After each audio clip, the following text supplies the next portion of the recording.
Hello everybody. So this video is to further continue on the topic of US soccer and the new fans in America who just started watching soccer in the World Cup, during the World Cup. In this video I'm gonna talk about where the players are now, their teams, their leagues. Maybe you, the casual fan, might want to start following a certain league, a certain team where one of the American players plays, and you can continue to grow your passion, your love for soccer, which would be great.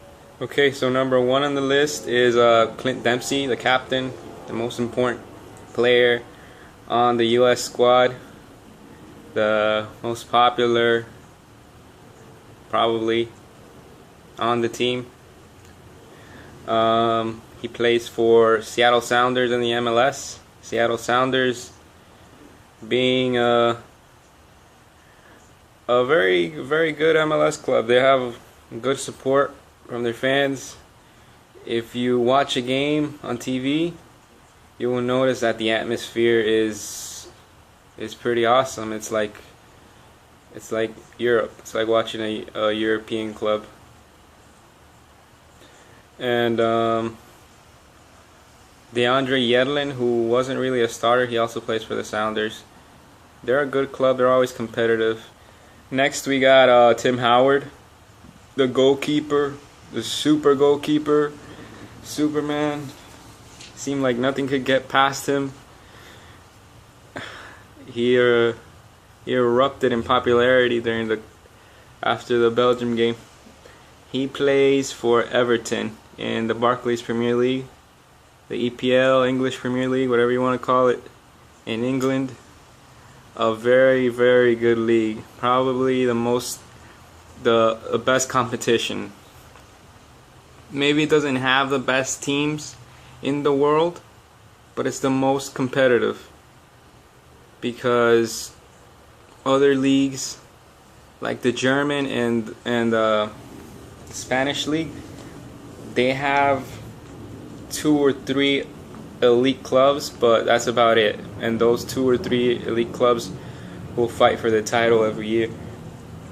But in the EPL in England, you have like at least a handful of teams who can win it, and it's very competitive towards the end. It comes down to the last match of the season, pretty much.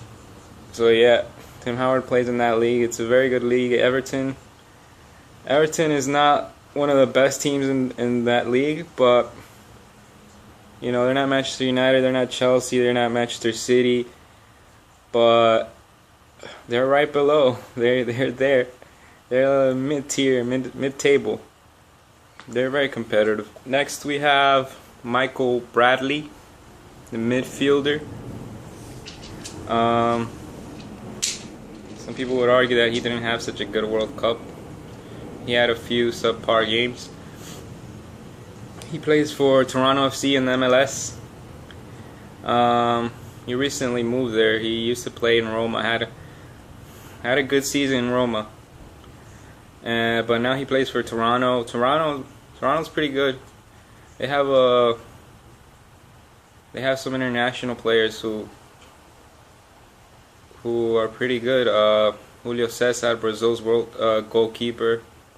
Jermaine Defoe from England, who did play on their national team. Didn't play this World Cup, but he's played in previous World Cups. So they got a nice squad. Josie Altidore, who got injured in the first game, I believe, of the World Cup. There was a lot of hope in him to have a good World Cup. Unfortunately, he got injured in the first game. He plays in England also, in Sunderland. Sunderland, not really that good. They dodged being relegated last season.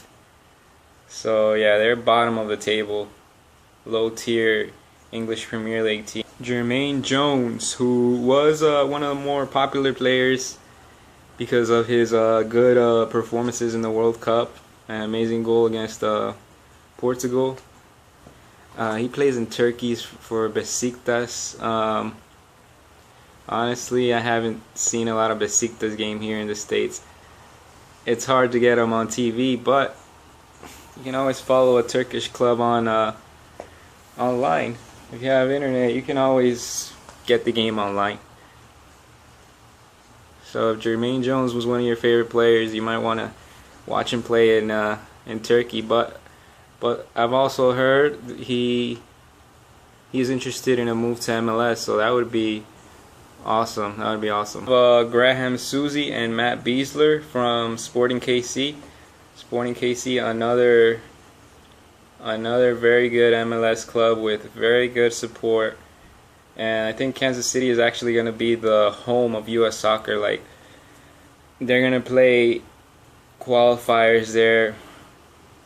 They're going to play more in Kansas City than anywhere else, I believe. I think that's going to be like their central location to play international games.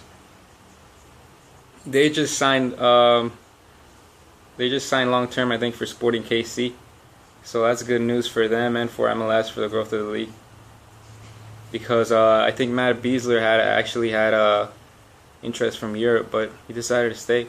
Another interesting player from the World Cup, Fabian Johnson, the left back defender, actually right back defender.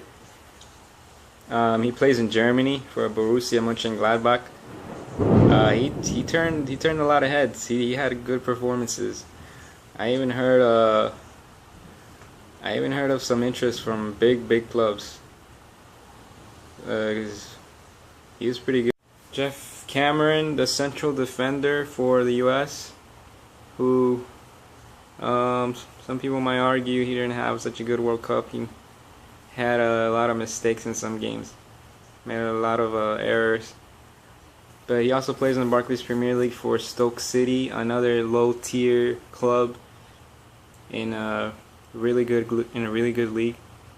Stoke City might be a club to follow because they've had a lot of interest in American players. They actually have another American player, Breck Shea, on the squad right now. They've had Maurice Adu, and I think they've had others on trial. So that's a team, you know, although they kind of dodge being relegated sometimes. But Julian Green, the future promising star of the United States, who scored late in the loss to Belgium, who gave us hope again.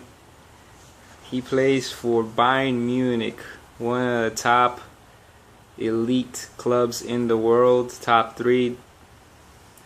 Yeah, he has a lot of promise, a lot of future. So he's someone to watch. I heard he might break into the first team this year of Bayern Munich. So he's someone to watch. And Bayern Munich you'll always watch their games. They're always on TV because they're one of the top clubs in the world. Alejandro Bedoya, of midfielder of Colombian descent from Florida. Also plays in Europe. He plays in France for Nantes. Kind of difficult to watch French league games sometimes. But like I said before, you can watch online. If you really want to follow a certain player league, you can watch online. John Brooks, the young defender who came in and scored the winning header against Ghana in the first game. He plays in Germany for Hertha Berlin. Recently promoted club. Omar Gonzalez, the defender for the LA Galaxy, who is fairly popular. I've seen him on late night shows after the World Cup of Mexican descent. Yeah, LA Galaxy. LA Galaxy is a good MLS club. They've had a lot of titles, MLS titles, and they're kind of always competitive. They have good designated players, international players. They have Robbie Keane, Ireland international. They've had David Beckham, who is one of the top players ever in history. And they have a Landon Donovan, who is best American player to ever play. DeMarcus Beasley, defender, left back, another veteran who's had a lot of appearances for the U.S. He played in Mexico last season. Now I think he just moved to the Houston Dynamo, to the MLS, so that's pretty good. He's a good veteran, very speedy down that wing.